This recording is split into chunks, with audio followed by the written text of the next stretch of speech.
भारत भूतों का अड्डा। दोस्तों, भारत की धरती रहस्यों से भरी है। यहाँ हर गली, हर नुक्कड़ पर कोई न कोई कहानी छिपी है। भूतों की कहानियां तो हमारे खून में रची बसी हैं। हर शहर, हर गांव में एक भूतिया जगह जरूर होती है। लेकिन आज मैं आपको कुछ ऐसी कहानियां सुनाऊंगा जो आपके होश उड़ा देंगी। खंडहर हवेली का रहस्य। यह कहानी है एक ऐसी हवेली की जो समय के साथ खंडहर में बदल गई।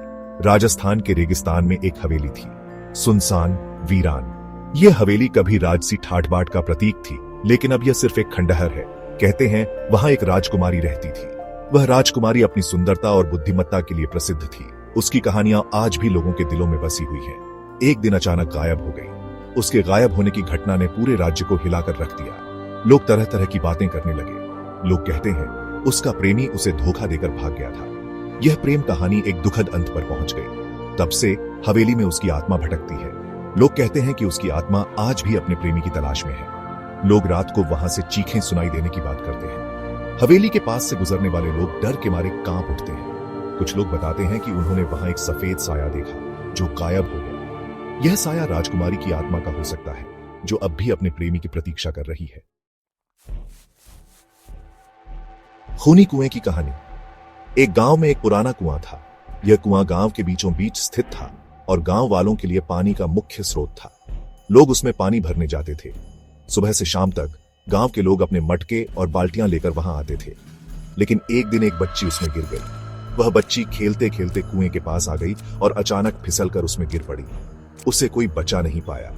गांव वालों ने बहुत कोशिश की, लेकिन वह बच्ची गहरे पानी में डूब गई। कहते हैं तब से उस कुएं का पानी लाल हो गया। गांव वाले डर गए। वे सोचने लगे कि यह किसी बुरी आत्मा का संकेत है। उन्होंने कुआं बंद कर दिया। गांव वालों ने मिलकर उस कुएं को लकड़ी और ईंटों से ढक दिया ताकि कोई और हादसा न हो। लेकिन आज भी लोग कहते हैं कि अमावस की रात उस कुएं से चीखें सुनाई देती हैं। कुछ लोग दावा करते हैं कि उन्होंने वहां से किसी की रोने की आवाजें सुनी है। पीढ़ियों का श्राप। एक गांव में ठाकुर का राज था। ठाकुर का परिवार पीढ़ियों से इस गांव पर शासन कर रहा था। उनके पास बहुत सारी जमीनें और संपत्ति थी, लेकिन उनके दिल में गरीबों के लिए कोई दया नहीं थी। एक दिन एक गरीब औरत ने ठाकुर से मदद मांगी। उसका पति बीमार था और उसके पास इलाज के लिए पैसे नहीं थे। उसने ठाकुर के दरवाजे पर जाकर अपनी व्यथा सुनाई और मदद की गुहार लगाई।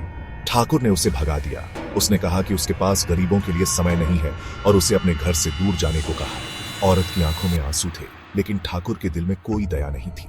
औरत ने जाते जाते ठाकुर और उसके परिवार को श्राप दिया। उसने कहा कि ठाकुर का परिवार कभी सुखी नहीं रहेगा और उनकी आने वाली पीढ़ियां इस श्राप का परिणाम भुगतेंगी। कुछ दिन बाद ठाकुर का बेटा अचानक बीमार हो गया और मर गया। ठाकुर और उसका परिवार इस घटना से बहुत दुखी थे, लेकिन वे समझ नहीं पाए कि यह श्राप का असर था। कहते हैं आज भी ठाकुर की आत्मा अपने बेटे को ढूंढती है। गांव के लोग कहते हैं कि रात के समय ठाकुर की आत्मा को अपने बेटे की पुकार सुनाई देती है और वह उसे ढूंढने के लिए भटकती रहती है। यह श्राप पीढ़ियों तक चलता रहा और गांव के लोग आज भी इस कहानी को याद करते हैं। आगे क्या दोस्तों, ये तो बस कुछ छोटी सी कहानियां थीं। ऐसी कई कहानियां हमारे भारत में फैली हुई हैं। क्या आपने कभी कोई ऐसी घटना अनुभव की है? अगर हां, तो हमें जरूर बताएं। और हां, इन कहानियों को अपने दोस्तों के साथ भी शेयर करें, क्योंकि डर बांटने से कम होता है।